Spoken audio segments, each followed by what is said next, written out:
안녕하세요. 일러입니다. 반갑습니다. 저희가 지난 시간에 자바는 번역기가 두 개라고 말씀드렸는데요.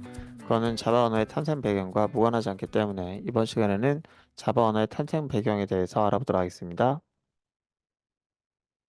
1980년 후반에 전 세계에서 이제 많은 네트워크와 또 이제 운영 체제를 제공하고 있었던 회사가 있는데요. 선 마이크로 시스템즈라고 있었습니다. 그 회사가 마이스퀘일이나 또는 솔라리스 OS를 제공하고 있었고 그 위에서 자바라고 하는 오픈 소스 그런 플랫폼을 지원하고 있었는데요. 근데 지금은 이제 오라클사로 인수돼 가지고 그것을 오라클이 이어가고 있긴 합니다.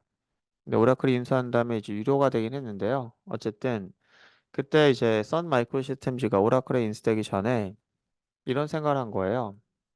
그 당시에 TV라고 하는 것이 있는데 TV라고 하는 것은 이제 방송국에서 이제 신호를 송출하면은 그걸 수신하는 수신기를 달고 TV를 볼 수 있었는데 일반적으로는 그 근거리에서는 공중파를 통해서 이제 수신하는 방식을 썼지만 미국이라는 나라가 이제 땅덩어리가 넓다 보니까 원거리에는 케이블로 깔았겠죠. 그리고 이제 언제부턴지 그 케이블이라고 하는 녀석이 각 집집마다 이제 들어가게 됩니다. 우리나라도 2000년대 초반에 이제 케이블이 많이 설치가 됐었는데요. 이제 케이블이 설치되면서부터 생각의 전환을 좀 하게 된 거죠. 케이블은 구리선으로 돼 있고 이제 공중파와 달리 단방향으로만 이제 신호를 전송하는 것이 아니라 양방향이 가능한 그런 형태다 보니까 이 매체를 이용해서 이 양방향으로 이제 데이터를 수신하고 송신하는 그런 방식은 어떨까? 이제 이런 걸 생각하게 된 거죠. 그래서 이 TV라고 하는 것에다가 사용자 입력을 받고 그걸 송출하는 환경을 생각하게 됩니다. 그러면서 스텔스 프로젝트라고 하는 걸 만들게 되는데요. 근데 이제 나중에 생각이 좀 바뀐 거죠. 그렇게 데이터 수신하고 송신하는 그런 내용이 꼭 TV로만 한정될 것이냐? 가만히 보면은 우리가 사용하고 있는 가전에는 수많은 것들이 있습니다. 뭐 냉장고뿐만 아니라 다양한 제품들이 있는데 이 모든 가전에다가 이제 입력과 출력이 가능한 그런 형태의 플랫폼을 심어서 모든 것들을 제어할 수 있도록 하는 건 어떻겠느냐 이런 생각을 하게 된 거죠.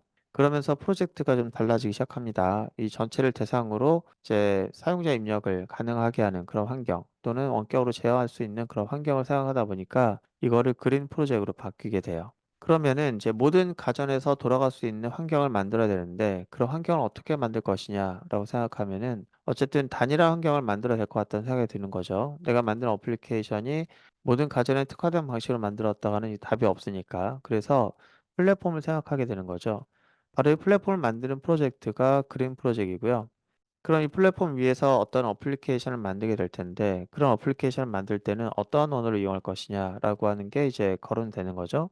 그래서 초창기 때는 C++ 가지고 이 플랫폼을 이용할 수 있도록 이제 했다고 해요. 그때 C++ 대가가 누구였냐면은 이제 여기 보이는 이분이죠. 이분이 이제 패트릭 노튼이라고 하는데 다양한 그 재능을 갖고 있어서 타이타닉도 이분이 참여했다고 합니다. 특수 효과를 이분이 담당했다고 하는데 다른 프로젝트로 빠지게 돼요. 초기에 이제 설정했다가 빠지게 되는데 그때 그 바톤을 이어받은 분이 이분이죠. 우리가 흔히 말하면 자바의 아버지인데요. 제임스 고슬링입니다. 현재 그 외분들에 대해서는 제가 별로 아는 게 없고요. 패트릭 노튼하고 제임스 고슬링의 사진을 얻고자 했는데 이제 찾다 보니까 딱 이 사진이 있어서 이걸 가져오긴 했는데 이게 처음에 그 프로젝트가 진행된 그 초기 인스톨 팀인지는 잘 모르겠습니다. 어쨌든 중요한 두 분이 있어 가지고 일단 가져오긴 했고요.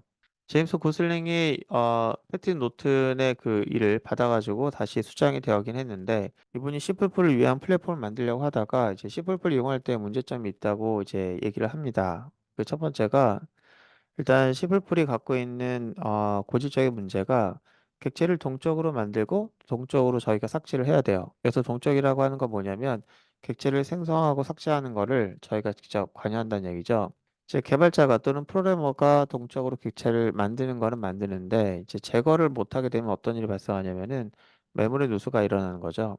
그래서 메모리 누수가 일어난다. 우리가 일반적으로 이제 컴퓨터 돌아가는 프로그램에서도 문제긴 하지만 이게 가전에서 그런 문제가 발생한다라고 하면은 가전은 계속 켜놔야 되잖아요. 냉장고는 뭐 끌 수는 없으니까 계속 켜놔야 되고 근데 메모리가 누수가 된다. 이건 좀 문제이기 때문에 메모리 누수를 막을 수 있는 방법이 좀 필요한 거죠. 그래서 객체의 생성과 제거를 이제 개발자 또는 프로그래머가 했었던 것을 누가 하게 하냐면은 사람이 손대지 않게 하는 겁니다. 객체를 제거하거나 메모를 제거하는 기능을 위해서 이제 delete라는 키워드가 언어적으로 있었는데 이 delete라는 키워드를 자바에서는 뺀 거예요. 빼고 대신 실행 환경에다가 이제 메모리가 누수되고 있는 부분이 있으면은 그거를 찾아가지고 수거해가는 가비지 컬렉터라는 것을 이제 두게 됩니다. 그래서 자바에서는 실행 환경이 그런 역할을 해주게 돼 있어요. 그래서 실행 환경을 두고 실행 환경에서 메모리가 누수되는 것을 막기 때문에 이 언어적으로 이제 제거하는 기능에 해당되는 이 키워드를 삭제하게 됩니다. 두 번째는 이제 메모리를 연산하는 기능이 있거든요. 15불에는. 그래서 메모리 주소라는 개념을 더하거나 빼거나 또는 주소라는 개념을 저장하는 포인터라는 변수가 있어요. 그래서 메모리를 직접 연산하는 거는 또 위험한 부분이 있죠. 그래서 만약 가스레인지를 제어한다. 그런데 뭐 주소를 잘못 접근했다. 그러면은 단순하게 연산 오류가 나는 것이 아니라 사고가 날 수도 있겠죠.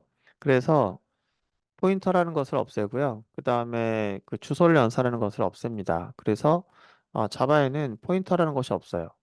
그래서 자바에서는 포인터라는 것이 없고 포인터는 주소를 저장하는 변수를 얘기하는 거거든요. 그러니까 주소라는 것을 저장하는 변수가 없다는 얘기는 주소를 연산하기 위한 연산자도 같이 없어지게 된 거죠. 그래서 그것도 빼게 됩니다. 그러다 보니까 포인터를 이용하는 복잡한 2차 이상의 포인터 문제도 이제 해결되겠죠.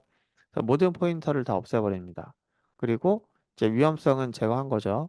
그 다음에 유연하다라고 하는 특징이 있는데 이거는 장점으로 볼 수도 있지만 단점으로 볼 수도 있어요. 유연하다는 것은 뭐냐면은 이것도 가능하고 저것도 가능한 상태. 그러니까 이렇게 만들 수도 있고 저렇게 만들 수 있다라고 하는 그 여러 가지의 옵션. 이거는 똑같은 내용인데 굳이 여러 옵션을 만들어서 사람마다 다른 형태의 구조를 만들게 되면은 이게 사용하다가 이제 다른 사람 걸 만나면 약간 좀 멘붕에 빠지겠죠. 그래서 통일성을 주는 게 중요하다. 이제 가이드를 줘서 여러 방식이 가능한 것은 조금 빼자 이런 겁니다. 그래서 뭐 함수 지향, 객체 지향에서 함수만으로만 프로그램 만들 수 있었던 C++에서 객체를 무조건 만들 수 있도록 제약을 조금 했고요.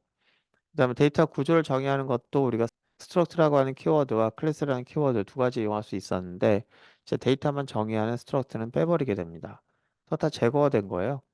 가만히 보면 C++이 갖고 있는 곳에서 대부분 그 재산을 물려받고 거기다 자기 기능을 추가하려고 하면은 오히려 기능이 더 늘어나야 되는데 희한하게 C++가 부모인데 이 자바는 부모의 기능에서 많은 것을 제거합니다. 제거하다 보니까 기능이 많이 좀 단순해졌겠죠. 그리고 유연하지는 않을 거란 생각이 들겠죠. 어쨌든 자, 그 다음에 이제 C++이 갖고 있지 않았지만 우리가 많이 쓰는 것들이 있는데요. 그런 것들이 바로 이제 컬렉션에 대한 부재가 있었는데 이 언어에다가 처음으로 다 제거했는데 이거 하나를 포함했죠. 그리고 뭐 데이터를 처리하는 방법의 복잡성을 조금 간단하게 글로벌한 문자열을 이제 지원하는 것도 포함했고요. 자, 이런 것들. 가만히 보면은 이 녀석이 C++로부터 물려받았다라고 하는 것은 대부분 물려받았다기보다는 없애버렸기 때문에 자바란 녀석을 그 전실에 해당되는 C++과 비교해서 많이 얘기를 하는데 그럼 자바 언어적인 특징은 어떻게 되느냐라고 하면은 다 제거했으니까 간결해진 거죠. 그래서 자바 언어의 특징을 얘기하면 첫 번째가 간결성이에요. 물론 그 간결하게 만든 이유가 있었죠. 안전을 담보하고 또 여러 사람들이 단일한 방법으로 만들 수 있도록 하는 것에 대한 그런 특징을 얘기한 건데요. 그러다 보니까 이제 현존하는 언어 중에서 키워드가 그래도 좀 제일 적고요. 그리고 단순하고 가이드가 있는 거라서 누가 만들어도 이 가이드를 벗어나지 못하기 때문에 어떻게 보면 협업을 하거나 그럴 때 굉장히 좋은 특징을 갖는다. 그리고 안전하다. 그렇게 볼 수 있겠고요. 그리고 언어의 컬렉션이 포함되어 있기 때문에 이제 이것의 특징이라고 볼 수 있기는 하겠는데 그건 옛날 얘기고요. 요즘에는 모든 언어가 컬렉션을 포함하고 있기 때문에 요즘 언어 다른 언어와 비교했을 때 자바의 특징을 얘기하라 그러면 조금 이상하긴 하죠.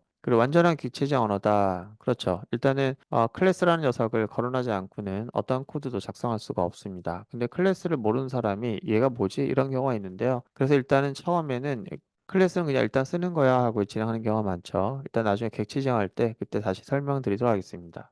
일단 고슬링이라는 사람이 이제 자바 언어를 만들면서 이 자바 언어를 좀 단순하게 만들 노력했지만 이 사람의 성격도 좀 단순한 부분이 있는 것 같습니다. 위에 보시면 자바라고 하는 녀석을 얘기할 때 항상 커피가 이렇게 보이거든요. 고슬링이 근무하고 있었던 근무지 앞에 이런 나무가 있었대요. 이 나무가 오크라는 나무인데 저기 보시면은 언어가 초기에는 오크라는 이름으로 불렀다고 해요. 초기에는 나중에 이제 크림 프로젝트로 바뀌면서 이름을 자바로 바꿨다고 하는데 이 자바라고 하는 녀석은 인도네시아산 커피라고 합니다. 실제 여기 보이는 이런 자바가 이제 저희가 사용하는 언어의 이름이 되겠죠. 그 성격적으로 좀 단순해 보이는 부분도 있어요. 이 사람이 사무실 밖에 있는 거를 보고 이름을 지었다. 근데 우리가 어떤 이름을 지을 때는 그래서 뭔가 함축적인 이름을 가질 수 있는 다양한 이름을 좀 넣게 되거든요. 근데 그냥 사무실 밖에 있는 나무를 가지고 또는 커피숍에 가서 커피를 보고 이렇게 이름을 정한다는 거는 되게 어떻게 보면은 단순하고 명쾌한 분이 아닐까 생각을 합니다. 오늘 여기까지 하겠습니다. 고생하셨고요. 다음 시간에 또 하겠습니다.